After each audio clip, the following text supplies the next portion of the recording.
Sometimes the people who seem the most broken are the ones who know exactly how to heal what's hurting.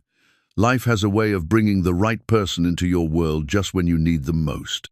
When Cassidy Quinn caught a dust-covered drifter near her prized Stallion, she yelled at him to get away. But when he touched the wild horse and it went perfectly still, she froze. This mysterious cowboy knew something about horses that even she didn't understand. What she didn't know was that Jesse had once been the most gifted horse trainer in 3 states before he lost everything in a fire and disappeared.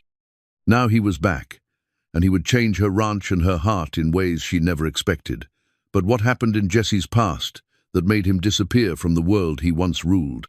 Before we jump back in, tell us where you're tuning in from, and if this story touches you, make sure you're subscribed, because tomorrow I've saved something extra special for you. The brass ranch bell that hung from the weathered oak post had called men to work on the Twin Cross Ranch for 3 generations. Its deep, resonant tone carried across the rolling grasslands of Montana's high plains, where the morning mist clung to the valley like a soft blanket. Cassidy Quinn stood on the wraparound porch of the main house, her weathered hands wrapped around a steaming cup of coffee, listening to that familiar sound echo through the crisp dawn air. At 45, Cassidy had the kind of beauty that came from years of honest work under the open sky. Her auburn hair, streaked with premature silver, was always pulled back in a practical bun, and her green eyes held the depth of someone who had seen both triumph and loss. The lines around those eyes spoke of countless sunrises like this one, of decisions made in the pre-dawn darkness that would affect the lives of 37 ranch hands and their families. The Twin Cross Ranch stretched across 43,000 acres of some of the finest grazing land in Montana. It had been in the Quinn family since 1892, when Cassidy's great-grandfather Patrick Quinn had claimed the land with nothing but determination and a handful of Irish stubbornness. Each generation had added to it, improved it, and passed it down with the weight of legacy and the burden of responsibility. Cassidy's father, Thomas Quinn, had been a giant of a man who could gentle a spooked horse with a whisper and command respect from the hardest cowboys with just a look. He had taught Cassidy everything about running a ranch, how to read the weather in the morning sky, how to judge the quality of hay by its smell, how to know when a cow was ready to calve just by the way she carried herself. But most importantly, he had taught her that the land didn't belong to them, they belonged to the land, and their job was to be worthy stewards of something bigger than themselves. When Thomas had died of a heart attack 7 years ago, Cassidy had inherited not just the ranch, but the weight of 3 generations of Quinn legacy. She had taken over seamlessly, proving to the skeptics and the neighboring ranchers that a woman could run the Twin Cross as well as any man. Better, some said quietly, when they thought she couldn't hear. The ranch employed nearly 40 people year-round, with seasonal workers bringing the number up to 60 during branding and harvest seasons. There was Miguel Santos, the head foreman who had worked for her father for 23 years and knew every square inch of the property. There was old Bill Hendricks, who had been breaking horses since before Cassidy was born, and still had the gentlest hands with a frightened animal. There was Sarah Chen, the ranch's veterinarian, who had given up a lucrative city practice to live among the mountains and work with the animals she loved. Each of these people depended on Cassidy's decisions, on her ability to keep the ranch profitable and sustainable in an industry that grew more challenging every year. Beef prices fluctuated with global markets she couldn't control. Environmental regulations grew stricter. Young people left for the cities, making it harder to find skilled workers who understood the old ways. But the hardest part wasn't the business challenges, it was the loneliness. Cassidy had been married once to a man named David Morrison, who had charmed her with his city polish and promises of helping her modernize the ranch. That marriage had lasted 3 years before David decided that ranch life was too harsh, too isolated, too far from the cultural amenities he missed from Denver.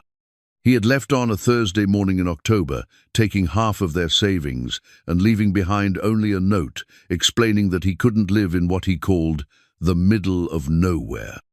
Since then, Cassidy had poured herself into the ranch with single-minded determination. She had been courted by several local menth banker in town, a neighboring rancher, even the veterinarian from Billings who came out for the difficult cases. But none of them had stirred anything in her beyond polite interest. She had begun to think that perhaps she was meant to be alone, that the ranch was enough, that the Quinn legacy would end with her. The morning when Jessie Morn first appeared on the Twin Cross Ranch had started like any other. Cassidy had been in the main corral, working with Thunder, her prized black stallion. Thunder was a magnificent animal, 17, hands high, with a coat that gleamed like polished obsidian in the sunlight. He had been her father's horse, and after Thomas died, Thunder had become almost wild with grief. He would let Cassidy handle him, but barely tolerated anyone else. 3 ranch hands had quit rather than work with him, and even Miguel approached the stallion with obvious caution. Cassidy had been trying to get a new bridle on Thunder when she noticed the stranger. He was standing by the fence, maybe 30 yards away, just watching. He was tall and lean, with the kind of weathered look that came from years of outdoor work. His clothes were clean but worn faded jeans, a blue work shirt, and boots that had seen better days. A dusty hat sat low on his head, casting shadows across his face. "Can I help you?" Cassidy had called out, not stopping her work with Thunder. The man had touched the brim of his hat in a gesture that spoke of old-fashioned manners. "Looking for work, ma'am? Heard you might be hiring for the season." That was when Thunder had done something unprecedented. The stallion, who barely tolerated Miguel and shied away from everyone else, had walked directly to the fence where the stranger stood. The horse had stretched his neck over the rail, nickering softly, as if greeting an old friend. Cassidy had watched in amazement as the man reached out and stroked Thunder's neck with easy familiarity. The horse, who had been skittish and difficult all morning, suddenly stood perfectly still, his eyes half closed in contentment. "That's not possible," Cassidy had whispered to herself. But it was happening right in front of her. This dusty stranger had accomplished in seconds what she had been struggling to do all morning. Thunder was calm, relaxed, completely at ease with a man he had never seen before. "What's your name?" Cassidy had asked, walking closer to the fence. "Jessie Morn, ma'am." There was something about the way he said it, quiet, respectful, but with an underlying confidence that spoke of a man who knew his worth. His voice had the rough edge of someone who didn't talk much, but when he did, people listened. "You have experience with horses, Mr. Morn?" "Some." It was the kind of understatement that told Cassidy more than a lengthy explanation would have. Men who truly knew horses didn't boast about it. They let their work speak for itself. "Miguel," Cassidy had called to her foreman, who was watching the scene with obvious curiosity. "Set Mr. Morn up with the others. We'll give him a trial period." That had been 3 weeks ago, and Jessie Morn had proven to be unlike any ranch hand Cassidy had ever employed. He worked with a quiet efficiency that impressed even the most experienced cowboys.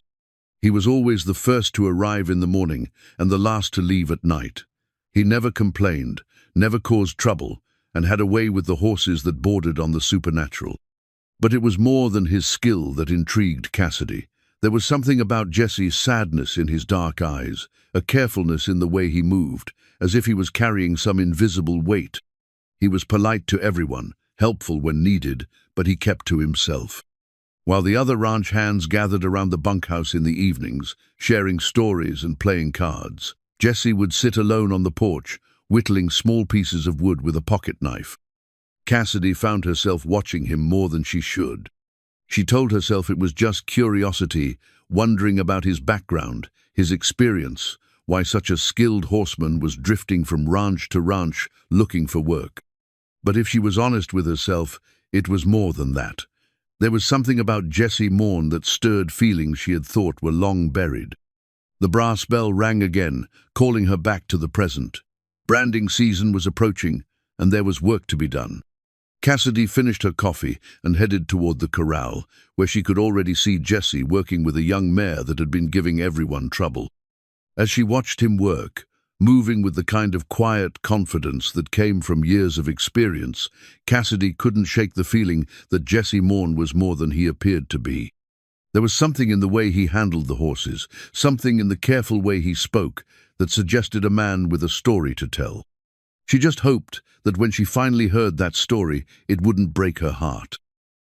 The photograph fell from Jesse's shirt pocket when he bent to retrieve a dropped horseshoe. It landed face up in the dust of the barn floor, and Cassidy saw it before Jesse could snatch it away. The image was faded but clear, enougher. Younger Jesse standing beside a magnificent chestnut stallion, both man and horse gleaming with championship ribbons. Behind them stood a ranch that rivaled the Twin Cross in its grandeur, with white-painted fences stretching to the horizon and a sign that read, Morn Valley Ranch Premier Horse Training. Jesse's face went pale as he quickly pocketed the photograph, but the damage was done. Cassidy had seen enough to know that the quiet drifter working her ranch was someone else entirely. "We need to talk," she said quietly, her voice carrying the authority that came with years of commanding respect. "My office, now." Jesse followed her across the yard to the main house, his shoulders rigid with tension. The ranch office was a comfortable room lined with ledgers and photographs, spanning 3 generations of Quinn family history. Cassidy gestured to a leather chair across from her desk, but Jesse remained standing. "Sit down, Mr. Morn, or should I say, Mr. Jesse Morn, of Morn Valley Ranch." Jesse's jaw tightened, but he took the seat. For a long moment, they studied each other in silence. Finally, Cassidy leaned back in her chair. "I've heard of Morn Valley Ranch. My father used to speak of it, said it was one of the finest horse training operations in the country. Won the national championship 3 years running, if I remember correctly." 4 years, Jesse corrected quietly.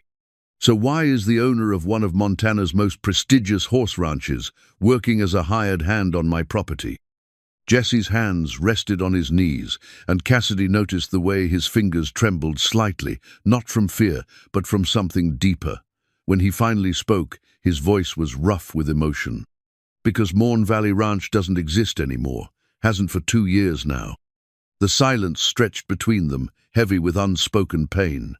Cassidy waited, knowing that pushing would only make him retreat further into himself. "Fire took everything," Jesse continued, his gaze fixed on a point somewhere beyond the window. "Started in the hay barn sometime after midnight. By the time we saw the flames, it was too late. The barn, the stables, the main house, all of it went up like matchsticks." Cassidy's breath caught. She had heard about the fire, remembered reading about it in the regional papers. A tragic accident that had destroyed one of Montana's premier horse facilities. But she hadn't connected it to the man sitting across from her. "The horses," she whispered. Jesse's composure cracked, just for a moment, his eyes closed, and when he opened them again, they were filled with a pain so raw that Cassidy felt it in her own chest. 17 horses died that night, 17 animals that trusted me to keep them safe." His voice broke on the last word. "I got 12 out before the roof came down. But 17, including Thunder's brother, Storm, they didn't make it." The weight of his words settled over the room like a physical presence. Cassidy understood now why Thunder had taken to Jesse so readily. The stallion could sense something familiar in this broken mantha, scent of loss, perhaps, or the echo of his brother's memory. "Insurance covered the buildings," Jesse continued, "but you can't insure against guilt, can't replace the animals that died because you weren't fast enough, smart enough, careful enough." "It wasn't your fault," Cassidy said firmly. Jesse looked at her then, really looked at her, and she saw the depth of his self-recrimination. "Wasn't it? I was the one responsible for their safety. I was the one who chose to store the hay in that particular barn, who decided not to install the expensive fire suppression system the insurance company recommended. Every decision that led to that night was mine." Cassidy leaned forward, her voice gentle but insistent. "Accidents happen, Jesse. Terrible, heartbreaking accidents that no amount of preparation can prevent. That's what everyone said, the fire marshal, the insurance investigators, my neighbors. But when you wake up every morning hearing the sound of horses screaming in terror, when you smell smoke every time you close your eyes, it doesn't matter what anyone else says." Jesse stood abruptly, pacing to the window that overlooked the main corral. Thunder was there, grazing peacefully in the afternoon sun. "I tried to rebuild," he said. "Had the insurance money, had the expertise, had offers of help from every horseman in 3 states. But every time I tried to design new stables, all I could think about was what could go wrong. Every system I planned, every safety measure I considered, none of it seemed enough." He turned back to face her, and Cassidy saw the man he had been before the fire, confident, capable, passionate about his work. But that man was overlaid with shadows now, haunted by memories that wouldn't let him rest. "So I sold the land and left. Figured it was better to work for someone else, help with their horses, than to risk being responsible for another tragedy."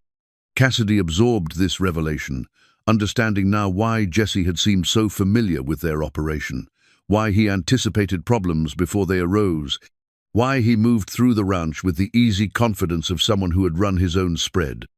"How long have you been drifting?" she asked. 2 years. Worked ranches in Wyoming, Colorado, even spent some time in Texas. Never stayed anywhere more than a few months. Easier that way." "Easier for who?" Jesse met her gaze, and she saw surprise there. It was clear that no one had challenged him on his choices before. "For everyone. The horses deserve someone who isn't carrying all this baggage. The owners deserve someone who can focus completely on the job." "And what do you deserve, Jesse?" The question seemed to catch him off guard. He stared at her for a long moment, as if he had never considered that his own needs might matter. "I don't know," he admitted finally. Cassidy stood and walked around the desk to stand near him. She was close enough to see the silver threading through his dark hair, the fine lines around his eyes that spoke of too many sleepless nights. "Well, I know what my horses deserve," she said. "They deserve the best trainer I can find, and from what I've seen these past 3 weeks, that's you." Jesse shook his head. "You don't understand. I'm not the man I used to be." "Maybe not, but you're the man I need right now." The words hung between them, carrying weight beyond their literal meaning. Jesse searched her face, looking for something, pity perhaps, or the kind of false sympathy he had probably encountered too often. Instead, he found steady determination and something else that made his breath catch genuine care. "Branding season starts in 2 weeks, Cassidy continued. "I need every skilled hand I can get, and I especially need someone who can work with thunder. That Stallion has been lost since my father died, and you're the first person he's trusted since then. What if I fail you? What if you don't?" Jesse was quiet for a long time, his gaze moving between Cassidy's face and the view of the ranch beyond the window. Finally, he nodded slowly. "I'll stay through branding season, but after that we'll see." It wasn't a promise, but it was hope. And for Jesse Morn, who had been running from his past for 2 years, hope was something he had almost forgotten how to recognize. In the quiet moments before dawn, when the world was painted in shades of grey and silver, Jesse found himself in the barn with a piece of wood and his grandfather's pocket knife. The small wooden horse taking shape beneath his careful carving was no bigger than his palm, but in the familiar rhythm of the blade against wood, he found a kind of peace that had eluded him for 2 years.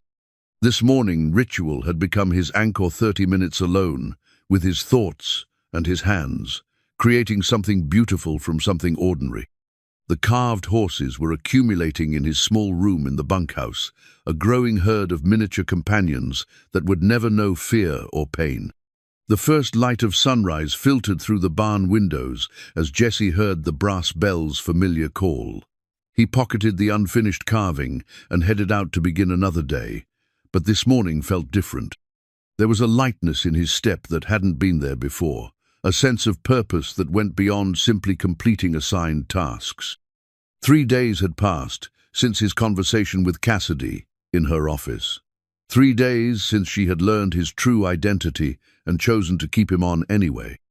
The relief of no longer carrying that secret had lifted a weight from his shoulders that he hadn't realized was there. His first task was working with a young mare named Sunseta, beautiful Palomino, with a temperament as fiery as her golden coat. Previous attempts to saddle-break her had resulted in 2 injured ranch hands and a general consensus that she was too wild to be useful.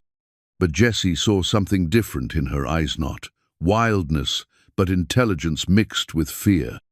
Someone had been rough with her before she came to the Twin Cross, and she had learned to protect herself the only way she knew how. Jessie approached the mare slowly, speaking in the low, rhythmic tones that had always calmed frightened animals. He didn't try to touch her at first, just stood near the fence of her paddock, letting her grow accustomed to his presence. After 20 minutes, her ears pricked forward with curiosity rather than pinned back in alarm. "Easy, girl," he murmured, extending his hand palm up so she could catch his scent. "Nobody's going to hurt you here." Sunset snorted softly and took a tentative step closer. Jessie waited, patient as stone, until she stretched her neck forward to sniff his hand. When she didn't retreat, he slowly reached up to stroke her neck, feeling the tension in her muscles begin to ease. "Well, I'll be damned." Jessie turned to see Bill Hendricks watching from the next paddock, his weathered face creased with amazement. The old horseman had been trying to work with Sunset for weeks without success. "How long you been standing there?" Bill asked. "About 20 minutes. 20 minutes? Bill shook his head in disbelief. "That mare tried to take my head off yesterday, and you've got her eating out of your hand in 20 minutes. Jessie shrugged, uncomfortable with the praise. "Just takes patience. Son, I've been working with horses for 40 years, and I know patience. What you've got is something else entirely." Throughout the morning, word spread about Jessie's success with Sunset. Ranch hands who had been politely skeptical of the new hire began watching his work with genuine interest. By lunch, even Miguel had come to observe Jessie's techniques. "You mind if I ask where you learned to do that?" Miguel said as they stood watching Jessie work with another difficult horse. "My grandfather, mostly. He had a way with animals that seemed almost magical when I was a kid. Took me years to understand that it wasn't magic, it was understanding." Miguel nodded thoughtfully. "Your grandfather still around?" "Passed when I was 17, but he taught me that every animal has a story, and if you listen carefully enough, they'll tell you what they need." "And what was Sunset's story?" Jessie glanced back at the mare, who was now allowing him to run his hands along her sides and legs. Someone broke her trust, made her believe that humans meant pain. Now she's learning that not all of us are the same. There was something in the way Jessie said it that made Miguel suspect they weren't just talking about the horse anymore. As the afternoon wore on, Jessie found himself working closer to the main house, where he could occasionally catch glimpses of Cassidy going about her business. She moved with the same quiet confidence he had noticed in her horse, purposeful, efficient, but always aware of her surroundings. Around 3 o'clock, she approached the paddock, where he was working with a particularly stubborn gelding. "Making progress?" she asked, leaning against the fence rail. "Some. He's got trust issues, but he's starting to come around." "Seems like you have a gift for working with trust issues." Jessie caught the double meaning in her words and felt his face warm slightly. "Animals are easier than people. They don't overthink things." "Maybe that's our problem," Cassidy said with a slight smile. "We think too much instead of just feeling what's right." Before Jessie could respond, Thunder appeared at the fence beside Cassidy, nickering softly in greeting. The stallion had taken to following Jessie around the ranch, much to everyone's amazement. "He's never done that with anyone but my father," Cassidy observed, reaching up to stroke Thunder's neck. "It's like he remembers you somehow." Jessie's hand went unconsciously to his pocket, where the carved horse rested. "Horses have long memories. Maybe he just knows I understand him." "And what does he understand about you?" The question was asked quietly, but Jessie heard the deeper inquiry beneath it. Cassidy wasn't just curious about his way with horses. She was trying to understand the man himself. "That I know what it's like to lose something important," Jessie answered honestly, "that I carry that loss with me every day." Thunder pushed his massive head over the fence, and Jessie reached up to rub the spot between the stallion's ears that had always been his favorite. For a moment, he could almost pretend that nothing had changed, that he was still the confident horseman who had built Morn Valley Ranch into a premier training facility. But then the familiar weight of guilt settled over him again, and he stepped back from the fence. "I should get back to work," he said, but Cassidy's voice stopped him. "Jessie." She waited until he met her eyes. "Thank you for staying, for trusting me with your story. Thank you for letting me." As he walked away, Jesse felt the small wooden horse in his pocket and thought about trust, how easily it could be broken and how slowly it could be rebuilt. But for the first time in 2 years, he was beginning to believe that maybe, just maybe, it was worth the effort to try. The silver pocket watch had belonged to Thomas Quinn for 37 years, a gift from his own father on his wedding day.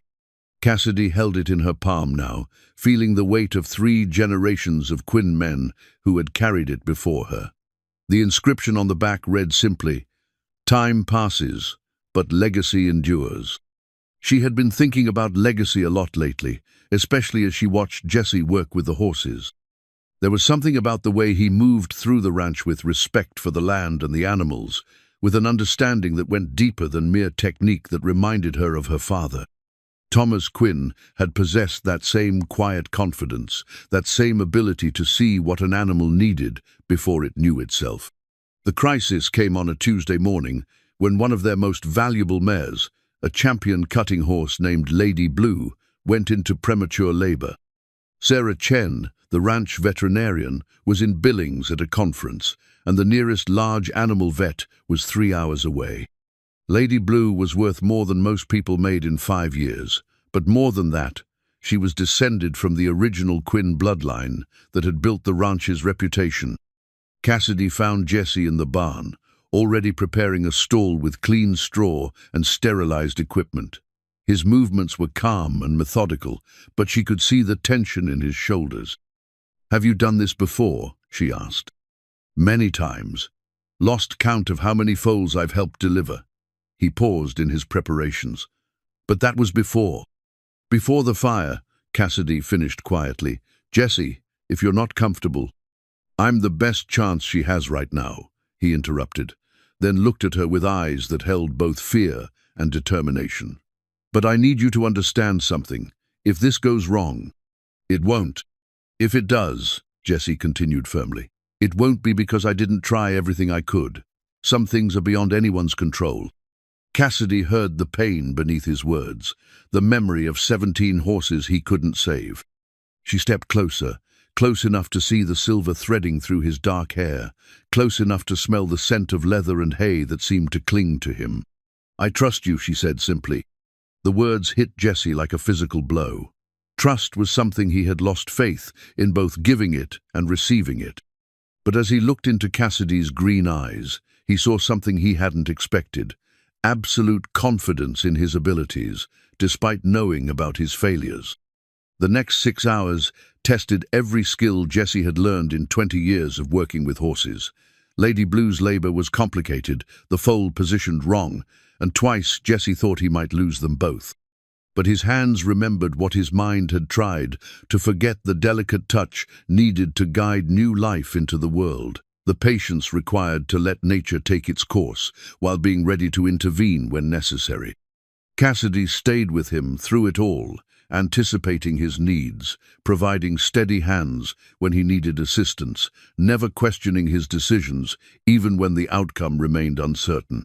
She held Lady Blue's head, speaking to the mare in soft, soothing tones, while Jesse worked with quiet intensity.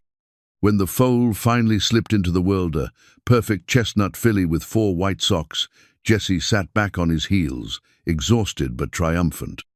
Lady Blue immediately began cleaning her baby, nickering soft encouragements that filled the barn with the ancient music of maternal love. "She's beautiful," Cassidy whispered, tears streaming down her face. Jesse nodded, unable to speak around the emotion lodged in his throat. For the first time in 2 years, he had helped bring life into the world instead of watching it leave. The weight of that success settled over him like a benediction. "What will you name her?" he asked when he could trust his voice. Cassidy looked at the filly, then at Jesse, her eyes bright with unshed tears. "Hope. Her name is Hope." They sat in comfortable silence, watching the miracle of new life as the foal struggled to her feet on impossibly long legs. Jesse felt something shift inside him, a loosening of the tight knot of guilt and self-doubt that had lived in his chest for so long. "Jesse," Cassidy said softly, There's something I want to give you." She pulled the silver pocket watch from her jacket and held it out to him. Jesse stared at it, recognizing the significance of the gesture even before she explained. "This belonged to my father, and his father before him. It's been carried by 3 generations of Quinn men who loved this land and the animals on it." "Cassidy, I can't." "Yes, you can." Her voice was firm but gentle. "You've earned it. The way you just saved Lady Blue and her foal, the way you've brought Thunder back to life, the way you understand what this place means, my father would have respected that." Jesse took the watch with trembling hands, feeling the smooth weight of it, the warmth it retained from Cassidy's palm. When he opened it, he saw that it was still keeping perfect time. "Time passes, but legacy endures," Cassidy quoted from memory. "That's what's engraved on the back. I hope that you're going to be part of that legacy." The words hung between them, heavy with meaning that went far beyond employer and employee. Jesse looked up from the watch to find Cassidy watching him with an expression that made his heart skip. "I don't know if I'm ready for that kind of responsibility," he admitted. "Nobody ever feels ready, but sometimes life doesn't ask if you're ready, it just asks if you're willing." Before Jesse could respond, the barn door opened and Miguel appeared, his face creased with concern. "How's Lady Blue?" he asked anxiously. "Mother and foal are doing fine," Cassidy replied, her voice warm with satisfaction. "Jesse worked a miracle." Miguel's expression shifted to one of deep respect as he looked at Jesse. "Heard it was touch and go for a while." Jesse shrugged, uncomfortable with the praise. "Just did what needed doing." But as Miguel spread the word throughout the ranch, Jesse found himself being treated differently by the other hands. The polite acceptance he had earned through weeks of hard work had transformed into genuine respect. Men who had worked the Twin Cross for decades were now seeking his opinion on their own horses, asking for advice about training techniques, treating him not as a hired hand, but as an expert. That evening, as Jesse sat on the bunkhouse porch, carving another wooden horse, he felt the pocket watch ticking steadily in his shirt pocket. For the first time since the fire, he allowed himself to imagine a future that extended beyond the next ranch, the next temporary job. Maybe, just maybe, he was ready to stop running. The championship ribbon was faded blue silk, frayed at the edges from years of being carefully folded and unfolded. Jesse discovered it in the bottom of his duffel bag while searching for a clean shirt, and for a moment he just stared at it. Montana State Horse Training Championship, first place, Jesse Morn and Thunder's Pride. The date stamped on the ribbon was 5 years ago, back when Morn Valley Ranch was at its peak and Jesse's reputation stretched across 3 states. He had forgotten he still carried it, this remnant of his former life. His fingers traced the faded lettering as memories flooded back the sound of the crowd, the feel of Thunder's Pride beneath him as they moved through their routine with perfect synchronization. The weight of the trophy as it was placed in his hands. He had been confident then, certain of his abilities, sure that success would continue indefinitely. Knock, knock. Jesse looked up to find Cassidy standing in the doorway of his small room, holding 2 cups of coffee. She glanced at the ribbon in his hands, and he saw recognition flicker across her face. "Mind if I come in?" Jesse nodded, quickly stuffing the ribbon back into his bag. But Cassidy had already seen it, and when she settled into the room's single chair, her expression was thoughtful. "The Montana State Championship," she said quietly. "I remember reading about that competition. You and Thunder's Pride were flawless." "That was a long time ago." 5 years isn't that long." Cassidy sipped her coffee, studying Jesse's face. "There's going to be a regional competition in Billings next month. Local ranchers, some professional trainers, nothing as big as the state championship, but—" "No." Jesse's response was immediate and firm. "Just hear me out." "I said no, Cassidy." The sharpness in his voice surprised them both.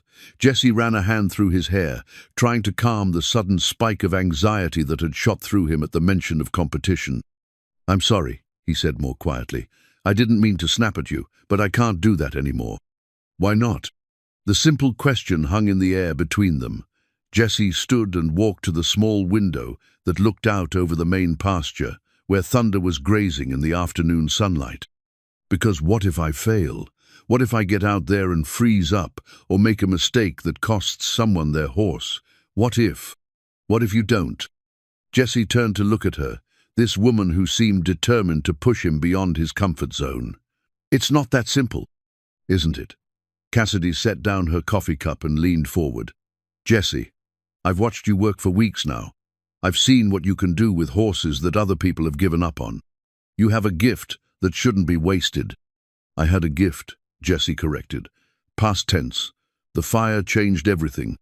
The fire took your ranch and your horses, but it didn't take your ability. That's still there. I see it every day. Jesse was quiet for a long moment, his gaze moving between Cassidy's earnest face and the ribbon that peeked out from his bag. Finally, he spoke, his voice barely above a whisper. Do you know what the worst part of the fire was? It wasn't losing the buildings or even the horses, though God knows that was horrible enough. It was losing the certainty that I knew what I was doing. For 20 years, I had believed that I understood horses better than almost anyone. And then in one night, 17 animals died because I wasn't good enough, smart enough, careful enough to prevent it. Cassidy stood and moved to stand beside him at the window. She was close enough that he could smell her perfume, something light and floral that reminded him of spring mornings. Jesse, look at me. When he met her eyes, she continued with quiet intensity. Those horses didn't die because you weren't good enough. They died because sometimes terrible things happen despite our best efforts. You saved 12 horses that night. 12 animals are alive today because of your skill and courage. But 17. You can't save everyone, Cassidy said firmly. Not horses, not people, not even yourself sometimes. But that doesn't mean you stop trying. Jesse felt the truth of her words like a physical weight in his chest. For 2 years, he had been running from his failure, hiding from the possibility of being responsible for another tragedy. But in doing so, he had also been running from the possibility of success, of redemption, of becoming whole again. The competition in Billings, he said slowly. What would I ride? A smile spread across Cassidy's face. Thunder, if you're willing. He trusts you in a way he hasn't trusted anyone since my father died. The idea of riding Thunder in competition sent a mixture of excitement and terror through Jesse's veins. The Stallion was magnificent, but he was also unpredictable, prone to sudden mood changes that could turn a perfect routine into a disaster. He's not a trained competition horse, Jesse pointed out. No, but he's got natural ability, and more importantly, he's got a connection with you. Sometimes that matters more than years of training. Jesse walked back to his bag and pulled out the faded ribbon, holding it up to the light. The silk caught the afternoon sun, and for a moment it looked almost new again. I haven't competed in 5 years, he said. I know. I might embarrass myself, embarrass you and the ranch. Or you might remember who you really are. Jesse looked at Cassidy, this remarkable woman who believed in him more than he believed in himself. There was something in her eyes that went beyond employer concern or even friendship, something that made his heart beat faster and his carefully constructed walls begin to crumble. If I do this, he said carefully, it's not going to be the same man who won that championship 5 years ago. I'm different now. Maybe that's not a bad thing. Maybe the man you are now has something the old Jesse didn't have. What's that? Humility, perspective, the knowledge that every moment in the saddle is a gift, not a guarantee. Jesse nodded slowly, feeling something shift inside him, a door opening that had been firmly shut for 2 years. The thought of competition still terrified him, but for the first time, the terror was mixed with something else, anticipation. All right, he said finally. I'll think about it. Cassidy's smile was radiant. That's all I ask. As she left his room, Jesse sat on his narrow bed holding the championship ribbon. Outside his window, Thunder lifted his head from grazing and looked directly at him, as if the stallion could sense the change in the air. Maybe it was time to stop hiding from who he used to be and start discovering who he might become. The legal documents arrived on a Thursday morning, delivered by a courier who seemed apologetic about disturbing the ranch's peaceful routine. Cassidy signed for the thick envelope, noting the return address from a law firm in Bozeman. She found Jesse in the training paddock, working with a young colt that had been giving everyone trouble. "This came for you," she said, holding out the envelope. Jesse's hands stilled on the colt's lead rope. Very few people knew where to find him, and legal correspondence was never good news. He took the envelope with obvious reluctance, and Cassidy saw his face pale as he read the return address. "I'll leave you to it," she said quietly, but Jesse shook his head. "Stay, please." He opened the envelope with careful precision, as if trying to delay whatever news it contained. Inside were property deeds, land surveys, and a formal letter from the law firm. Jesse's hands trembled slightly as he read, and Cassidy watched his expression cycle through surprise, pain, and something that might have been hope. "What is it?" she asked gently.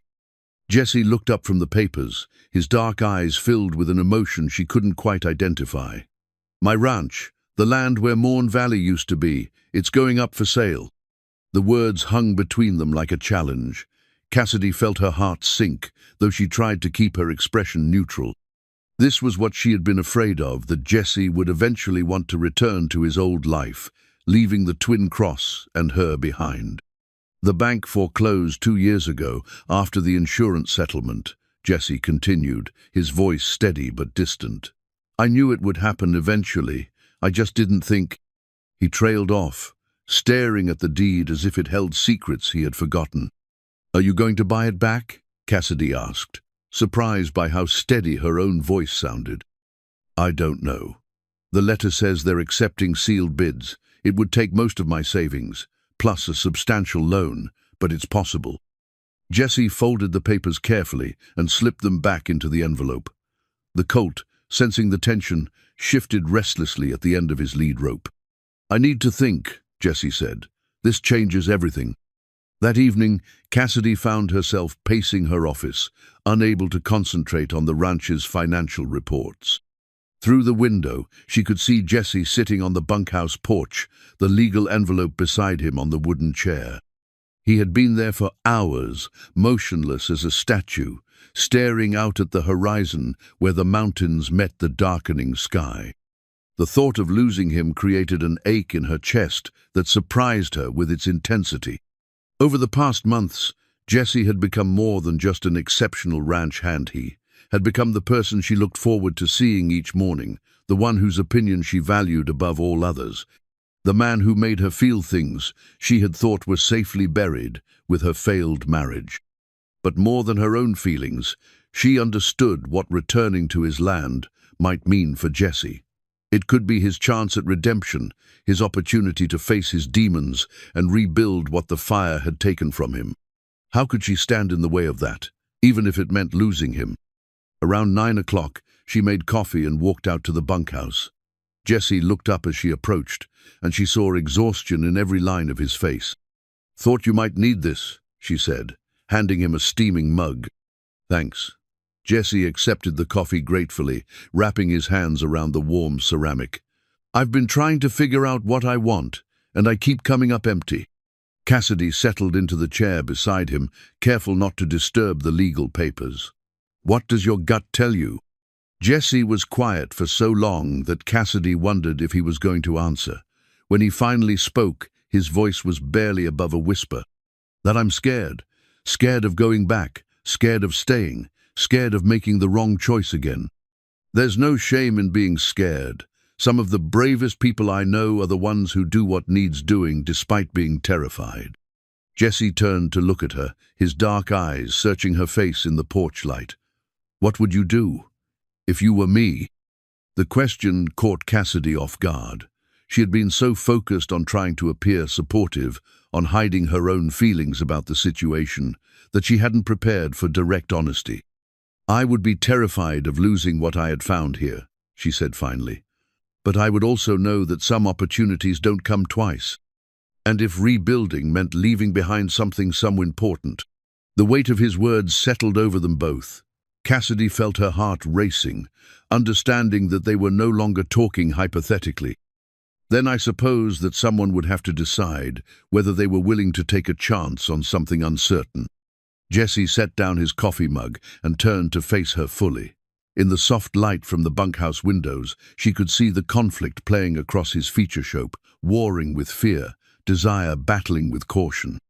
Cassidy, these past months here, working with you, being part of something bigger than just my own guilt, it's been the closest thing to peace I've felt since the fire. But I can't help wondering if I'm just hiding here, using the Twin Cross as another place to run from my past. Are you? I don't know. Maybe. But I also know that when I think about leaving, about not seeing you every day, not working with Thunder, not being part of what you've built here, it feels like losing something precious all over again. Cassidy's breath caught. The raw honesty in his voice, the vulnerability he was showing her, made her want to reach out and touch his face, to tell him that he didn't have to choose, that they could find a way to make it work. Instead, she asked quietly, "What do you need from me to help you decide?" Jesse was silent for a long moment, his gaze moving between her face and the mountains beyond. When he spoke, his voice carried a weight of longing that made her chest tighten. "I need to know that if I take this risk, if I try to rebuild my life, instead of just surviving it, I won't be doing it alone." The words hung between them, a question and a hope and a promise, all wrapped together. Cassidy felt tears prick her eyes as she realized that Jesse wasn't just talking about buying back his ranch, was talking about choosing a future that included her. "You won't be alone," she said softly. "Whatever you decide, wherever that decision takes you, you won't be alone." Jesse reached for her hand, his fingers intertwining with hers in the darkness. For the first time since the legal papers had arrived, Cassidy allowed herself to hope that maybe, just maybe, his future and hers could be the same thing. The legal notice arrived 3 days later, buried in a stack of routine mail that Cassidy almost set aside until evening. It was the letterhead that caught her attention, the same Bozeman law firm that had contacted Jesse about his ranch. But this notice was addressed to her, marked "Urgent, Time-Sensitive Legal Matter." Cassidy's hands trembled as she tore open the envelope. Inside was a single sheet of official letterhead and a smaller envelope marked, "To be opened only by Cassidy Quinn." The legal notice was brief but devastating. Criminal investigation, arson case 2023-4471, new evidence discovered. The smaller envelope contained a handwritten letter in Jesse's careful script. "Cassidy, if you're reading this, it means the truth has finally come out. I asked the attorney to send this to you because I need you to hear it from me before you hear it from anyone else. The fire that destroyed my ranch wasn't an accident, it was arson. And the man who set it was someone I trusted, completely my business partner and closest friend, Marcus Webb." Cassidy sank into her desk chair, her heart pounding as she continued reading. "Marcus and I had been partners for 8 years. He handled the business side while I focused on training. I thought we were building something lasting together, but I discovered 2 weeks before the fire that he had been embezzling from our accounts for over 2 years. When I confronted him, he begged for another chance, said he could pay it back. I was going to give him that chance. I was going to keep it quiet and let him make things right. Instead, he burned it all down. 17 horses died because he couldn't face the consequences of his actions. The investigation at the time found accelerant residue, but they could never prove who set the fire. Marcus had an alibi. He was supposedly in Denver on business. It took the investigators 2 years to discover that alibi was fabricated. I've known for 6 months that they were building a case against him. I've been cooperating with the investigation, which is why I've stayed in Montana, instead of moving on like I usually do. The prosecutor says they have enough evidence now to proceed with charges. I should have told you all of this before now, but I was afraid. Afraid you'd see me differently if you knew the whole truth. Afraid you'd realize that I'm not just a man running from tragedy, I'm a man whose poor judgment and misplaced trust led to that tragedy. Marcus will be arrested today. The story will be in tomorrow's papers. I wanted you to know that my feelings for you, everything that's grown between us these past months, it's all real. But I'll understand if this changes things. I'll understand if you can't look at me the same way, knowing that my choices led to those deaths. Whatever happens, thank you for giving me a chance to remember who I used to be. You helped me find my way back to myself, even if I don't deserve the peace you've given me. Jesse. Cassidy read the letter twice, her emotions cycling through shock, anger, and heartbreak. Not anger at Jesse, but fury at the man who had betrayed him so completely, who had let Jesse carry the guilt for crimes he didn't commit. She was still holding the letter when her phone rang. Jesse's voice was quiet, strained. "Did you get the letter?" "I'm reading it now." Cassidy's voice was steadier than she felt. "Jesse, where are you?" "At the sheriff's office in town. I had to give a statement.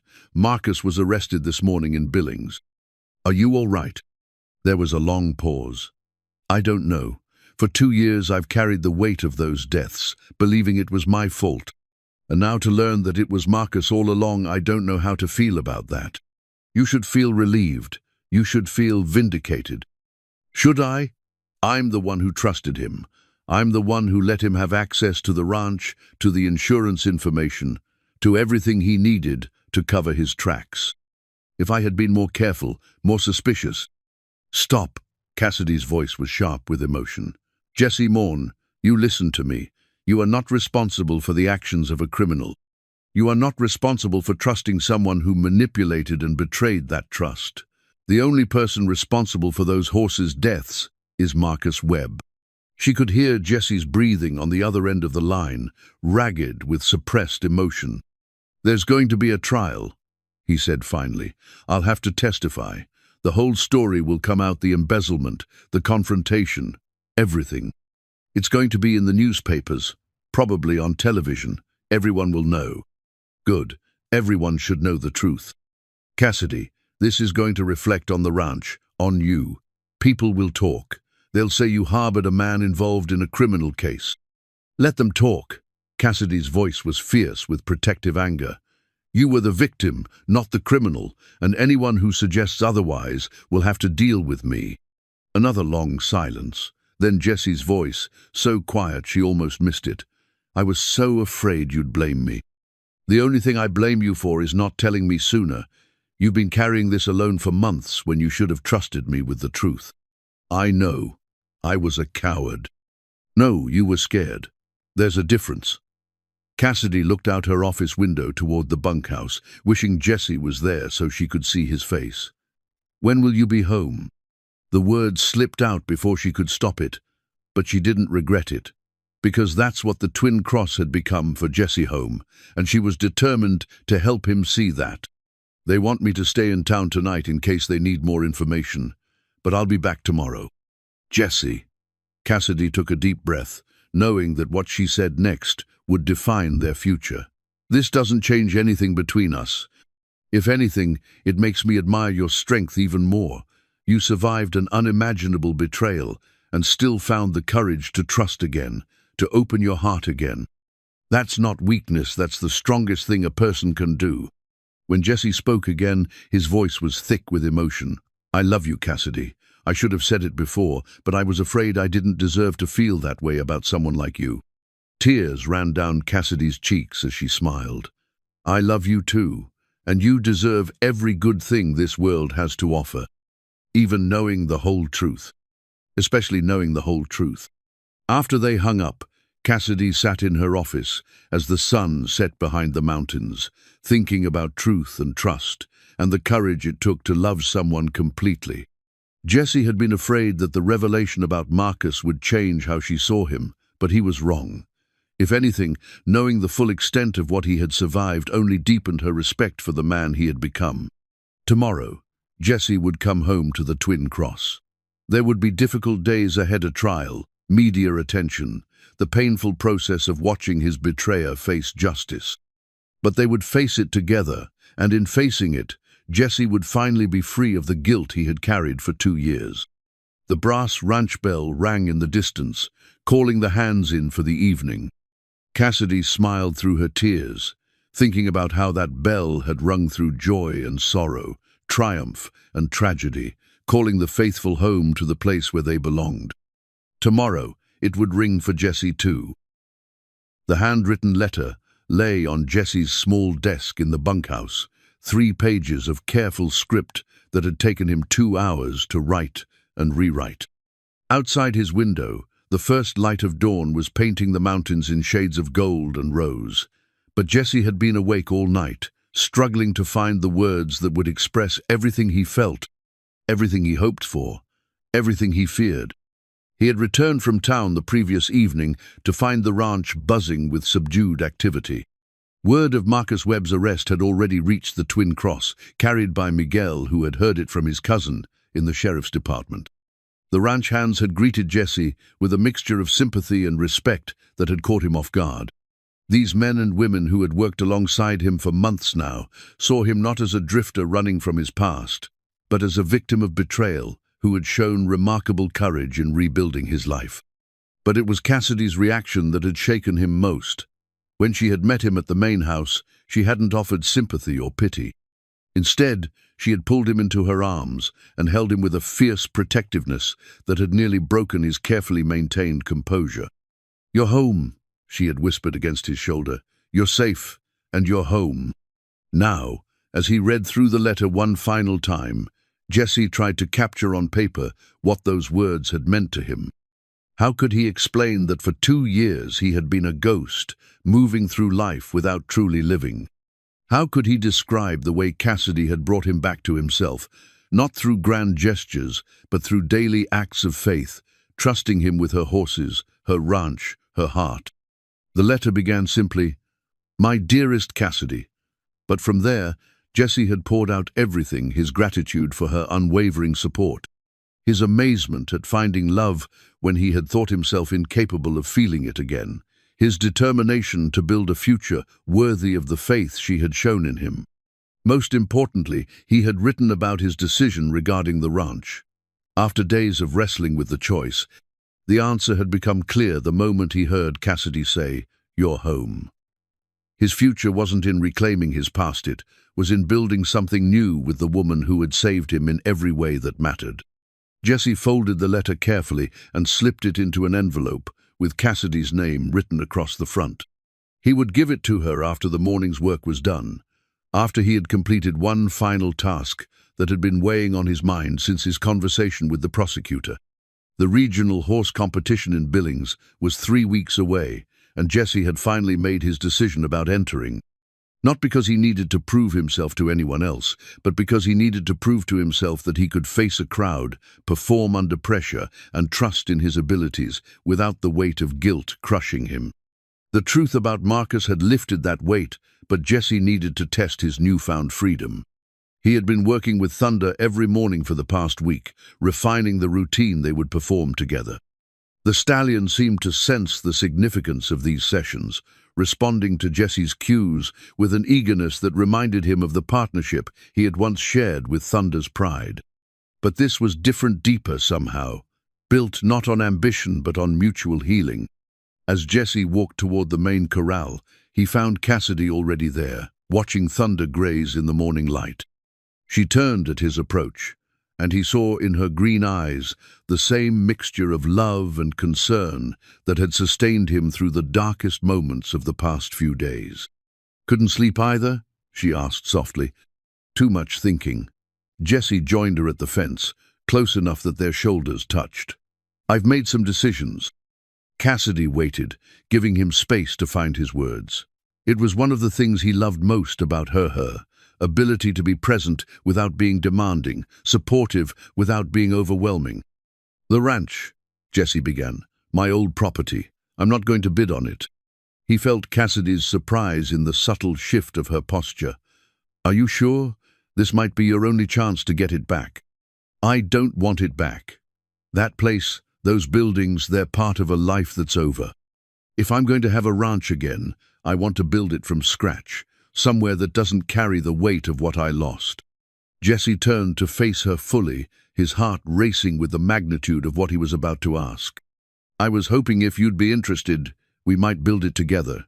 Not necessarily on your land, though we could discuss that, but a partnership, a real one. Combining your business expertise with my training knowledge, creating something that belongs to both of us." Cassidy's eyes widened, and Jesse hurried to continue before he lost his nerve. "I know it's a big ask.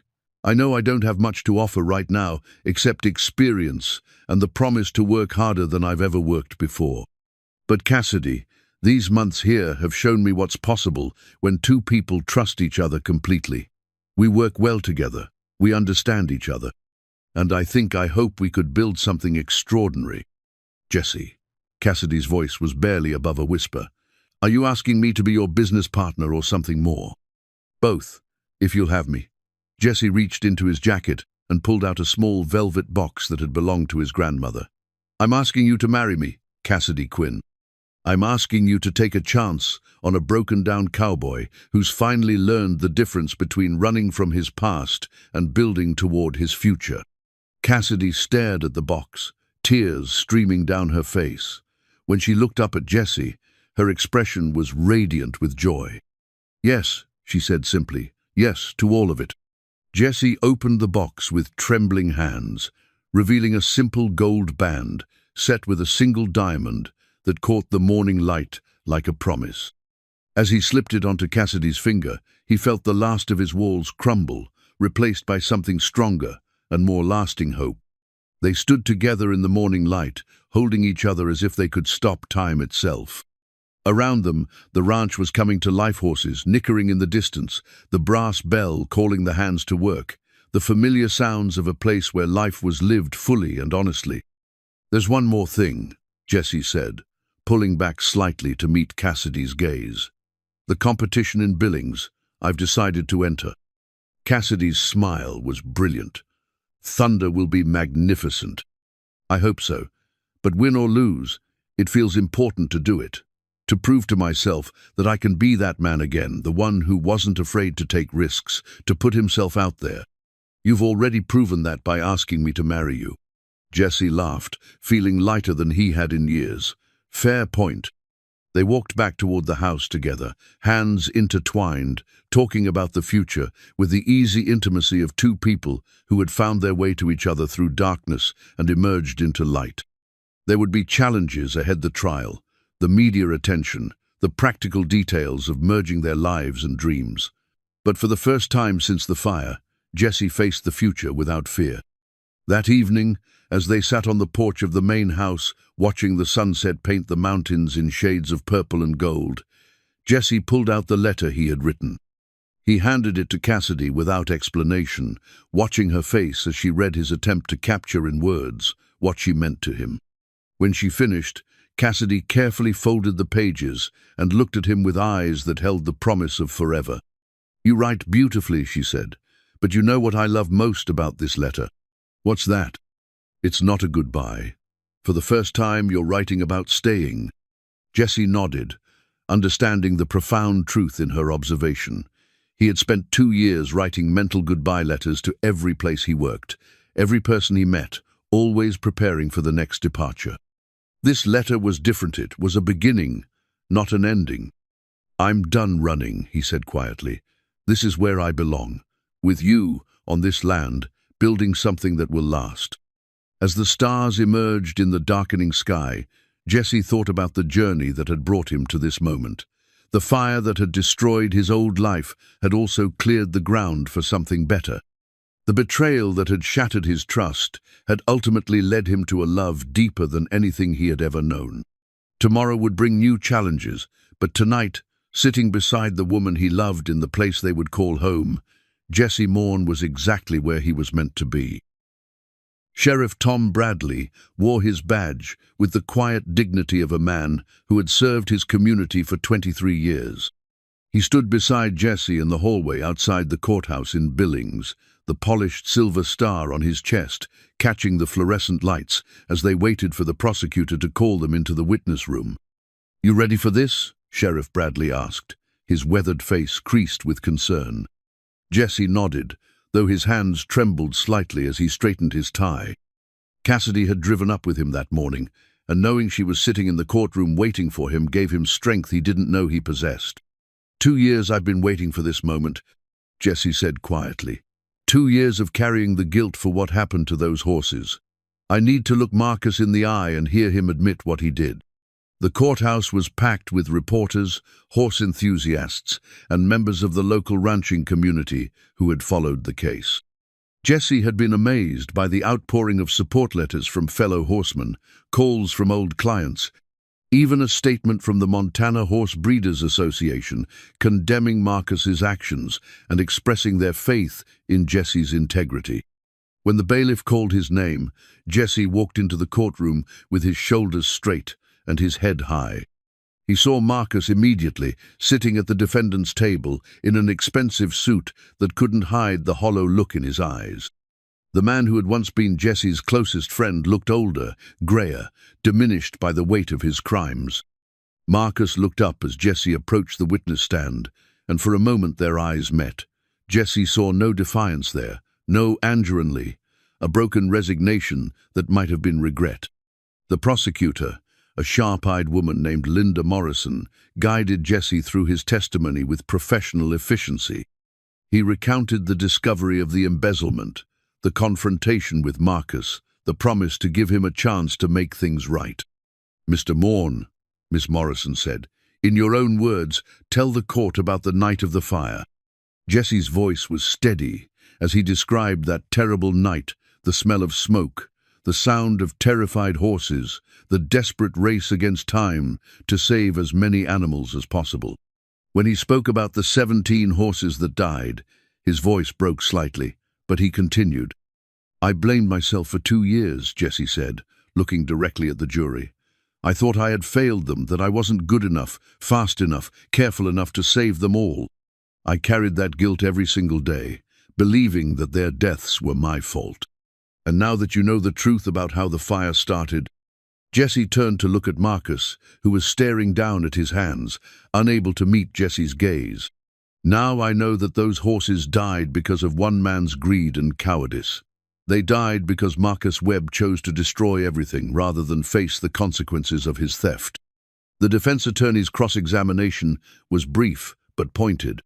He tried to suggest that Jesse bore some responsibility for not detecting the embezzlement sooner, for trusting Marcus with access to the ranch's financial records. But Jesse's answers were clear and unflinching. "I trusted my business partner," Jesse said firmly. "The trust was betrayed, but trusting someone isn't a crime. Stealing from them and burning down their ranch is." When Marcus's attorney pressed him about the insurance settlement, suggesting that Jesse had benefited financially from the fire, Jesse's composure never wavered. "I would give back every penny of that insurance money to have those 17 horses alive today. Money can't replace a life, and it can't erase the sound of animals dying in terror." The courtroom was silent as Jesse spoke, the weight of his words settling over everyone present. In the gallery, Cassidy wiped tears from her eyes, her heart breaking for the pain Jesse had endured and swelling with pride at his courage. As Jesse stepped down from the witness stand, Marcus finally looked up. Their eyes met across the courtroom, and Marcus's lips moved in what might have been, "I'm sorry." Jesse nodded once, not in forgiveness, but in acknowledgement and end to a chapter that had defined too much of his life. Outside the courthouse, Jesse found Cassidy waiting for him on the steps. She didn't speak, just pulled him into her arms and held him while the late afternoon sun painted the Montana sky in shades of gold and purple. "How do you feel?" she asked finally. Jesse considered the question, taking stock of his emotions. The anger that had burned in his chest for 2 years was gone, replaced by something lighter but no less powerful, a sense of justice served, of truth finally revealed. "Free," he said simply. "For the first time in 2 years, I feel free." As they walked to their truck, Sheriff Bradley approached them, his expression solemn but satisfied. "Jury's already deliberating," he said. "Don't expect it to take long. The evidence is overwhelming." Jesse shook the sheriff's hand, grateful for the man's dedication to finding the truth. "Thank you for not giving up on the case. Thank you for having the courage to see it through."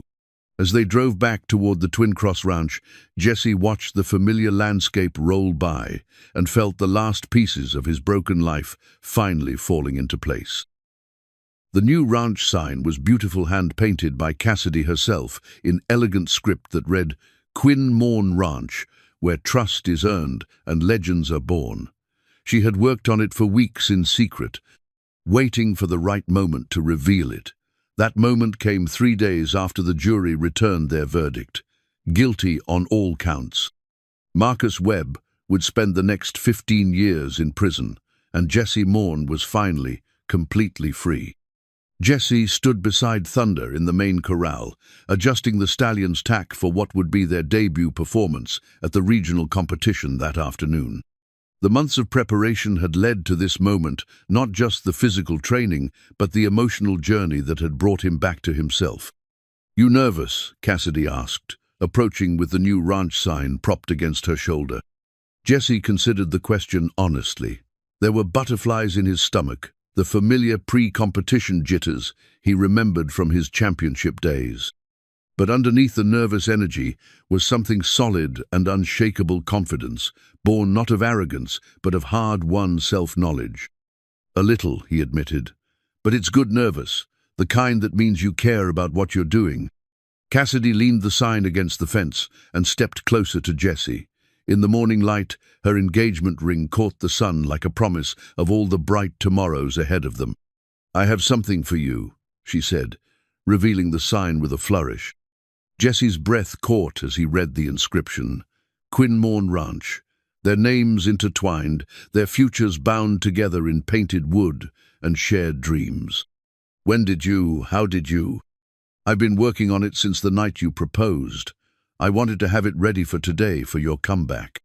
Jesse ran his fingers over the carefully painted letters, marveling at the skill and love that had gone into every brushstroke. This wasn't just a signet, it was a declaration, a commitment to the life they were building together. "It's perfect," he said, his voice thick with emotion. "But are you sure you want my name on your family's ranch? The Quinn legacy is strong enough to embrace new traditions?" Cassidy interrupted firmly. "My father would have loved you, Jesse.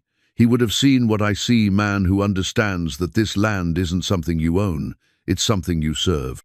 Thunder nickered softly, as if agreeing with her assessment. The Stallion had become the living symbol of Jesse's transformation, proof that trust could be rebuilt, that broken things could heal stronger than before. An hour later, they loaded Thunder into the trailer for the drive to Billings. The entire ranch had turned out to see them off, Miguel and Sarah, Bill and the other hands, even some of the neighboring ranchers who had heard about Jesse's story and wanted to show their support. "Bring home another ribbon," Bill called out, his gruff voice betraying more emotion than usual. "Just bring yourself home safe," Miguel added, shaking Jesse's hand with genuine warmth. The regional competition was smaller than the state championships Jesse had once dominated, but the quality of the riders was impressive. As he walked Thunder around the warm-up arena, Jesse recognized several faces from his past competitors who had respected his abilities, fellow horsemen who had been shocked by his disappearance from the circuit. "Jesse Morn?" A voice behind him made him turn. It was Tom Richardson, a trainer from Wyoming who had been one of Jesse's fiercest but most respectful competitors. "I heard you were back. Good to see you, man." They shook hands, and Jesse saw genuine pleasure in Tom's eyes. Word of the trial had spread through the horse community, and the vindication of Jesse's reputation had been swift and complete. "Heard about what happened with your partner," Tom continued.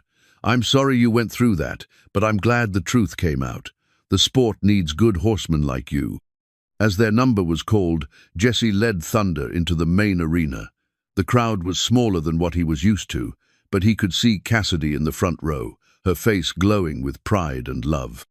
Beside her sat Sheriff Bradley, who had driven down to watch Jesse's return to competition. Jesse mounted Thunder and felt the familiar surge of connection between horse and rider.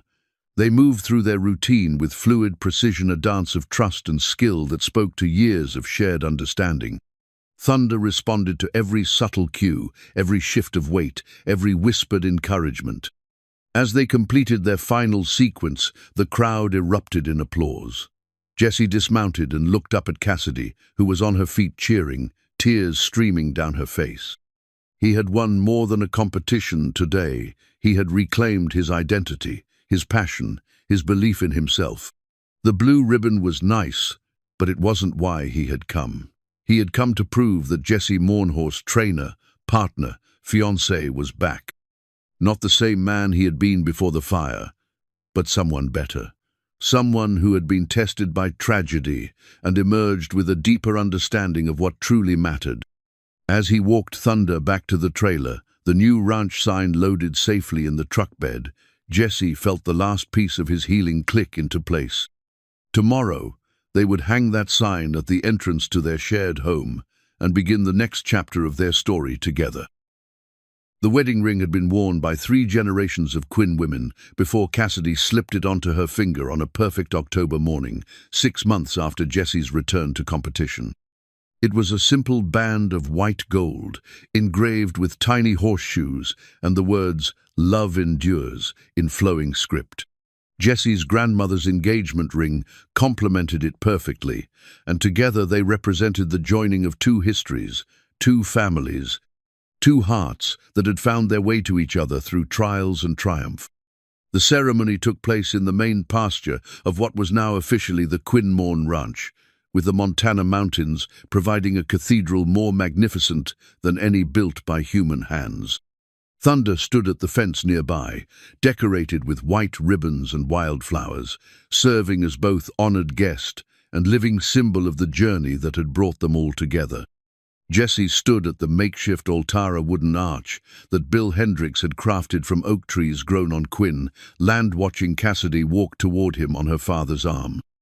Actually, Miguel walked beside her, having stepped into the role of family patriarch with the grace and dignity that defined everything he did. Cassidy's dress was simple but elegant, a flowing gown of ivory silk that moved like liquid in the gentle autumn breeze. As she reached his side, Jesse felt the profound rightness of this moment settle over him like a benediction. 2 years ago, he had been a broken man, running from his past, believing himself unworthy of love or happiness. Now he stood ready to pledge his life to a woman who had seen him at his lowest point and chosen to believe in his potential for healing. "Dearly beloved," began Pastor Matthews, an elderly man who had served the local ranching community for 40 years. "We gather today not just to witness the union of Jesse and Cassidy, but to celebrate the power of love, to heal, to transform, and to create new beginnings from the ashes of old endings." The vows they had written themselves were simple but profound. Cassidy spoke of finding strength in Jesse's gentleness, hope in his determination to rebuild, and inspiration in his courage to trust again. Jesse's voice was steady as he promised to cherish not just Cassidy but the legacy she represented, to be worthy of the faith she had placed in him, and to build with her something lasting and beautiful. When they exchanged rings, Jesse thought of all the hands that had worn these symbols of commitment before them, Cassidy's grandmother and great-grandmother, women who had loved and lost and endured with the kind of strength that built lasting legacies. He was humbled to become part of that tradition, to add his own chapter to the story of love on this land. The reception was held in the main barn, transformed for the occasion with thousands of white lights and autumn flowers. Ranch hands from the Twin Cross mingled with Jesse's old clients who had traveled from across the region to celebrate his return to the horse community. Sheriff Bradley was there, as was the prosecutor who had secured Marcus Webb's conviction. Even Tom Richardson had driven up from Wyoming with his family. As Jesse and Cassidy shared their first dance to an old country ballad about second chances and finding home, Jesse marveled at how full his life had become.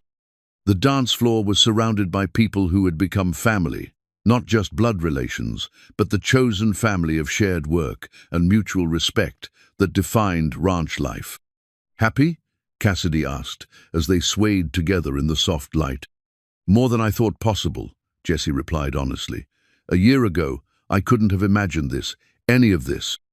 And now?" Jesse looked around the barn at the faces of the people they loved, then back at his wife's radiant smile. "Now I can't imagine anything else." Later, as the last guests departed and the cleanup was finished, Jesse and Cassidy stood on the porch of their home, the main house, where Cassidy had grown up. now filled with Jesse's carved horses and the photographs of their life together.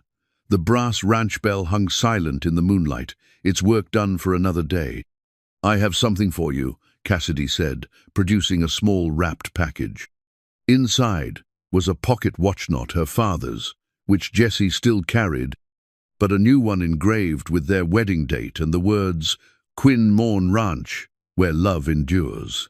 It was silver like Thomas Quinn's, but distinctly their own, a symbol of the new traditions they were creating together. "For our children to carry someday," Cassidy said softly. The words filled Jesse with a warmth that started in his chest and spread through his entire being. Children. A family to raise on this land, new generations to carry forward the legacy of trust and love that defined the Quinn Morn Ranch. "Our children," he repeated, tasting the words like a prayer. As they stood together under the vast Montana sky, Jesse thought about the journey that had brought them to this moment. The fire that had seemed like an ending had actually been a beginning, not just of his life with Cassidy, but of his understanding of what really mattered. Success wasn't measured in championships or acreage or bank accounts. It was measured in the depth of love shared, the trust built between two people, and the legacy left for those who would come after. Thunder appeared at the fence near the house, his dark coat silvered by moonlight. The stallion nickered softly, a sound of contentment that echoed Jesse's own feelings. They had all found their way home. The broken man, the lonely woman, the grieving horse. Together, they had created something stronger than any of them could have achieved alone. Jesse wrapped his arms around his wife and looked up at the stars that had watched over this land for generations. Tomorrow would bring new challenges, new opportunities, new chapters in the story they were writing together. But tonight, in the quiet peace of the ranch they had built with love and trust, Jesse Morn was exactly where he belonged. Sometimes the people who seem the most broken are the ones who know exactly how to heal what's hurting. And sometimes, if you're very lucky, life brings you exactly the person you need, exactly when you need them most.